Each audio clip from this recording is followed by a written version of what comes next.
नमस्कार। आप देख रहे हैं द पब्लिक वर्ल्ड में सुभाष चौधरी हूं।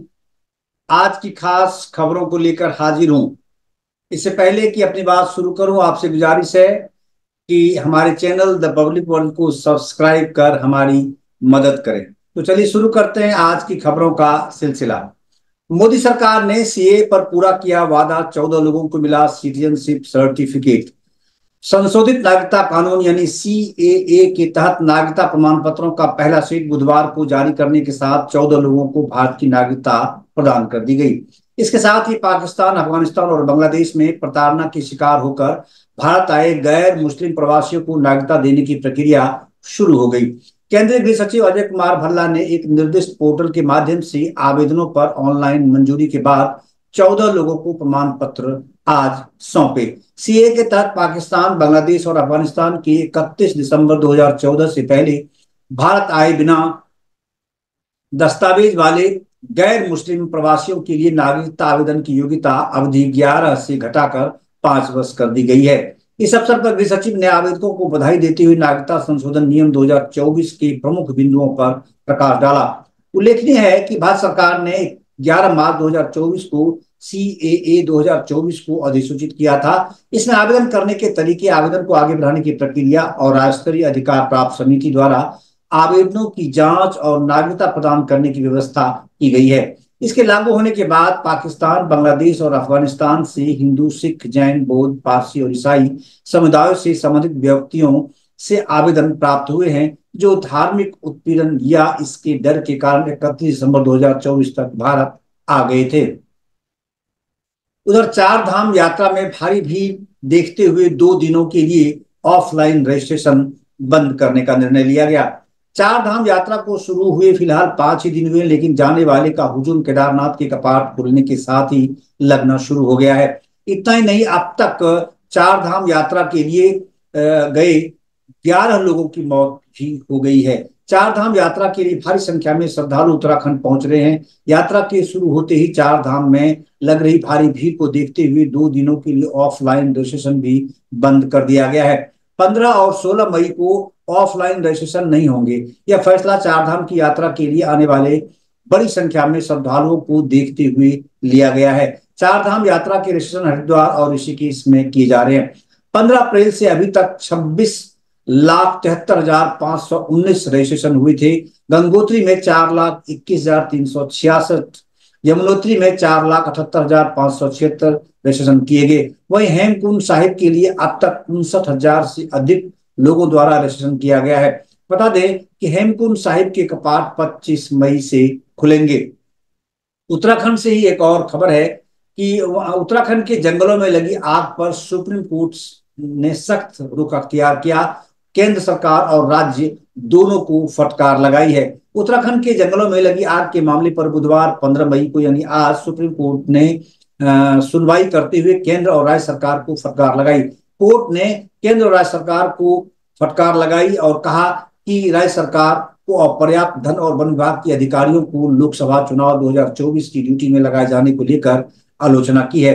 कोर्ट ने केंद्र से पूछा कि उसने जरूरत के मुताबिक फंड राज्य को क्यों नहीं दिया। वहीं राज्य सरकार की तरफ से फंड का सही इस्तेमाल न किए जाने पर भी सवाल उठाए गए। इसके साथ ही अदालत ने इस बात की भी आलोचना की कि वन विभाग के अधिकारियों को भी चुनावी ड्यूटी में लगाया गया।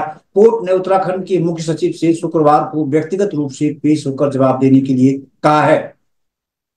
पहाड़ी राज्य पिछले साल 1 नवंबर से सैकड़ों सक्रिय जंगल की आग से जूझ रहा है, जिससे लगभग 1,145 हेक्टेयर जंगल को नुकसान पहुंचा है। सुप्रीम कोर्ट मई की शुरुआत से उत्तराखंड में जंगल की आग पर याचिकाओं पर सुनवाई कर रहा है। याचिकाओं के मुताबिक राज्य में कम से कम 910 घटनाएं हुई हैं। सुप्रीम कोर्ट ने इस तथ्य पर भी केंद्र सरकार की आलोचना की कि उत्तराखंड को जंगल की आग से निपटने के लिए 10 करोड़ रुपए की मांग के मुकाबले केवल 3.15 करोड़ रुपए दिए गए थे। अदालत ने कहा कि पर्याप्त धनराशि क्यों नहीं दी गई, आपने वन कर्मचारियों को आग के बीच चुनाव ड्यूटी पर क्यों लगाया। पिछली सुनवाई में आलोचना झेल रहे राज्य ने कहा था कि मतदान केंद्रों पर तैनात वन अधिकारियों को उनके काम पर वापस बुला लिया गया है। राज्य के कानूनी प्रतिनिधि ने आज दोपहर में कहा, मुख्य सचिव ने हमें निर्देश दिया है कि अब किसी भी वन अधिकारी को चुनाव ड्यूटी पर न लगाया जाए। हम अब आदेश वापस ले लेंगे। अब बात कुछ राजनीतिक हलचल की। 4 चरणों के बाद इंडिया गठबंधन आगे। 4 जून को भाजपा की विदाई तय, यह कहना है कांग्रेस पार्टी के राष्ट्रीय अध्यक्ष मल्लिकार्जुन खड़गे का। कांग्रेस के राष्ट्रीय अध्यक्ष मल्लिकार्जुन खड़गे ने दावा किया है कि 4 चरणों के चुनाव के बाद इंडिया गठबंधन आगे चल रहा है। 4 जून को भाजपा की विदाई हो जाएगी, ऐसा उन्होंने कहा। खड़गे ने लखनऊ में बुधवार को समाजवादी पार्टी अध्यक्ष अखिलेश यादव के साथ संयुक्त प्रेस कॉन्फ्रेंस को संबोधित किया। उन्होंने कहा कि अब तक 4 चरणों के चुनाव हो चुके हैं, इंडिया गठबंधन काफी आगे है, जनता ने नरेंद्र मोदी की विदाई तय कर दी है।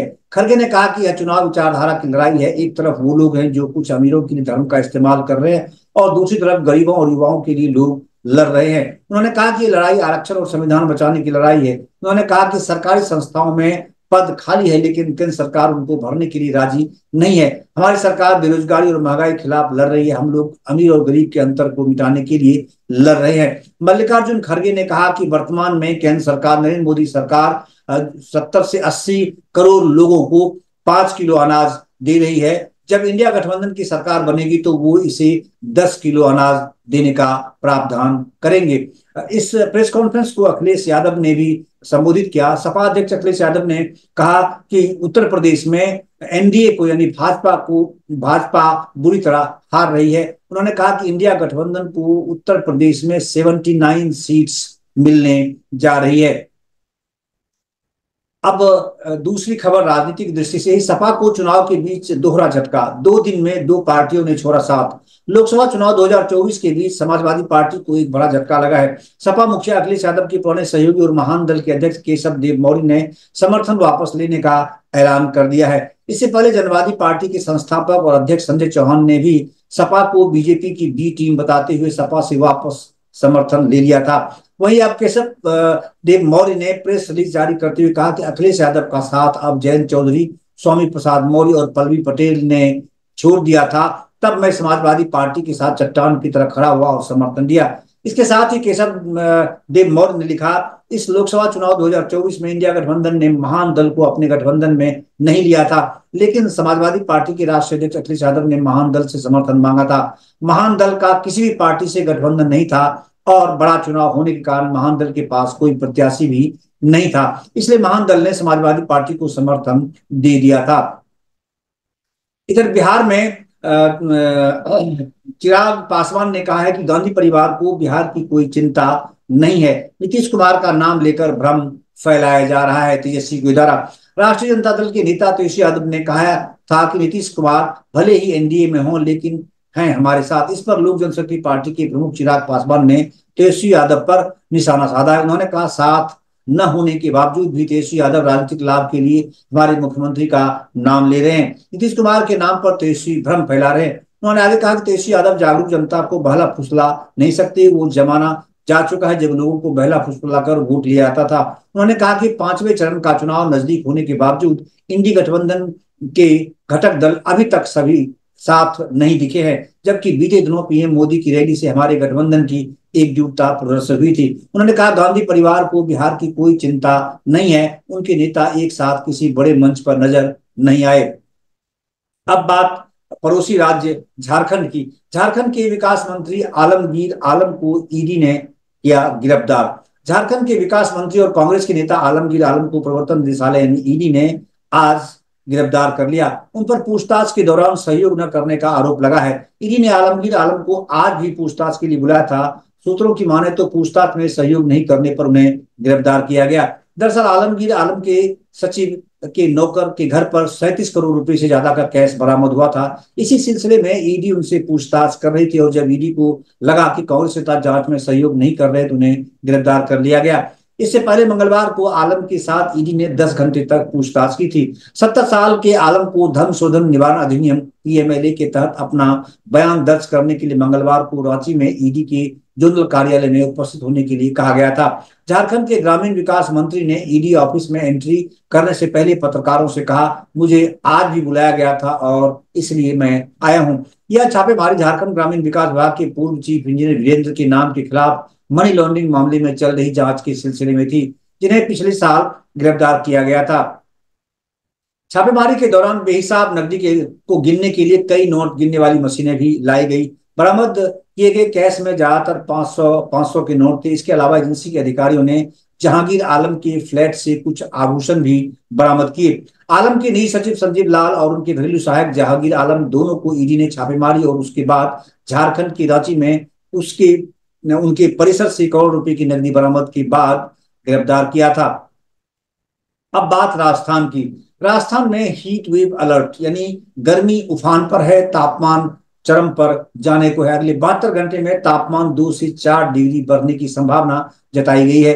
राजस्थान में फिर मौसम में बदलाव होने व गर्मी बढ़ने की संभावना है। अगले 72 घंटे में राज्य के अधिकांश हिस्सों में हीट वेव चलने की संभावना जताई गई है। इसका लोगों के जनजीवन पर भी असर पड़ सकता है।